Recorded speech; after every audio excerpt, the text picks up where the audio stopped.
Hello everyone, আমার রান্নাঘরে আপনাদের স্বাগতম। আজকে আমি কলার মোচা ভাজি করে দেখাবো। চলেন, এর জন্য লাগবে একটা কলার মোচা। এই যে দেখেন, মোচাটা এরকম থাকে, খুবই সুন্দর দেখতে। এখন এই প্রত্যেকটা পাতার নিচে ভিতরে ভিতরে দেখেন, এই যে পাতাটা খুলে নিলাম, এইরকম মোচা থাকে। এখন প্রত্যেকটা মোচা আমাদের একটা একটা করে বেছে নিতে হবে। এই যে এরকম থাকে, আমি দেখিয়ে দিচ্ছি কিভাবে বেছে নিতে হবে। এর ভিতরে একটা শক্ত ডাঁটি, এই যে শক্ত ডাঁটি আর একটা শক্ত পাতা থাকে, এই দুটো ফেলে নিতে হবে। আর এই যে মোচাটা আমি নিয়ে নিব, এই যে এরকম করে আরেকটা দেখিয়ে দিচ্ছি। এই যে দেখেন, এই যে মোচাটা, এর মধ্যে একটা শক্ত ডাঁটি আর এই যে একটা, এই যে পাতাটা এরকম সাদা শক্ত থাকে আর এই যে ডাঁটি, এটা ফেলে দিতে হবে। এই দুইটা ফেলে না দিলে এটা সেদ্ধ হবে না এবং খেতে খুবই বাজে লাগবে। এটা কোনোভাবেই সেদ্ধ হয় না, প্লাস্টিকের মতো লাগে। এই যে এরকম পাতাটা ফেলে দিয়ে ডাঁটিটা ফেলে দিবেন, শক্ত ডাঁটি এটা অবশ্যই ফেলে দিতে হবে। আর এইভাবে প্রত্যেকটা বেছে নিতে হবে। এই যে আমি বেছে নিয়েছি।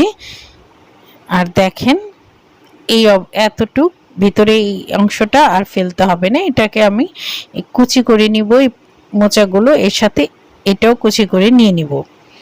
এটার মধ্যেও আছে কিন্তু খুবই ছোট, সেটা সেদ্ধ হয়ে যাবে, এত ছোট যে এটা সেদ্ধ হয়ে যায়। এই যে আমি যথাসম্ভব কুচি করে নিয়েছি। কুচি করে আমি এটাকে 2 বা 3 বার ধুয়ে নিব। এটা অবশ্যই জালিতে ধুয়ে নিতে হবে, এত কুচি হাত দিয়ে ভালোভাবে ধোয়া যাবে না। এই যে এখন আমি গরম পানিতে লবণ আর এই যে হলুদ দিয়ে দিয়েছি। দেখেন, হাফ চামচের মতো হলুদ দিতে হবে। এই যে একটু নেড়ে চেড়ে এখন আমি এই যে কুচি করে কেটে ধুয়ে রাখা মোচাটা দিয়ে দিচ্ছি। দিয়ে এটাকে আমি নেড়ে চেড়ে ঢাকা দিয়ে রেখে দিব সেদ্ধ হওয়া পর্যন্ত। এটাকে আমি সম্পূর্ণ সেদ্ধ করে নিব। এই যে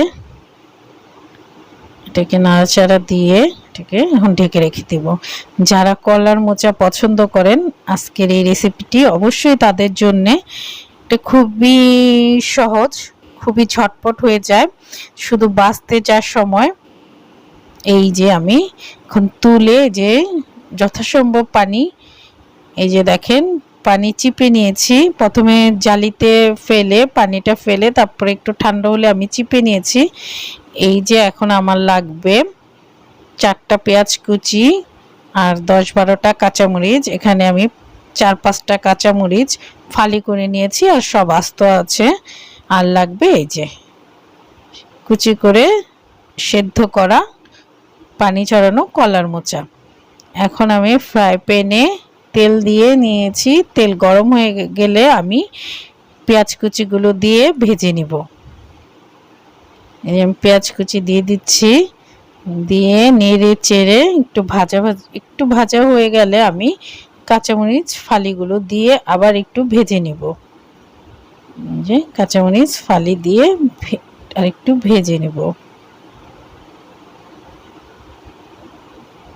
দেখেন ভেজে নিচ্ছি। এখন দিয়ে দিব 1 চামচ লবণ। লবণ দিয়ে ভেজে নিয়ে পরে আমি এই যে সেদ্ধ করে রাখা কলার মোচাগুলো দিয়ে দিব। দিয়ে আমি নেড়ে চেড়ে ঢাকা দিয়ে দিব পানি শুকানো পর্যন্ত। এটার মধ্যে আরও কিছু পানি অবশিষ্ট আছে, একদম পানি শুকিয়ে ফেলতে হবে। যত পানি শুকানো যায় এটার মজা তত বেশি হয়। দেখেন, যারা ওয়ার্কিং ওমেন আছে তারা এই যে এটাকে ছুটির দিনে বেছে কেটে সেদ্ধ করে যেভাবে রেখে দিতে পারেন ডিপ ফ্রিজারে, যখন ইচ্ছে তখন বের করে ভাজি করে নিতে পারেন, কোনো প্রবলেম হয় না। এটা ডিপ ফ্রিজারে অনেক দিন থাকে। এই যে আমি ঢাকনাটা খুলে আবার নেড়ে চেড়ে ঢাকা দিয়ে দিব। এখনো একটু পানি অবশিষ্ট আছে। এটা যত পানি শুকিয়ে যাবে এটা ততই কম হতে থাকবে। খুবই টেস্টি, যারা খায় তারা জানে, আর যারা না খান তারা অবশ্যই করে দেখবেন, খেয়ে দেখবেন।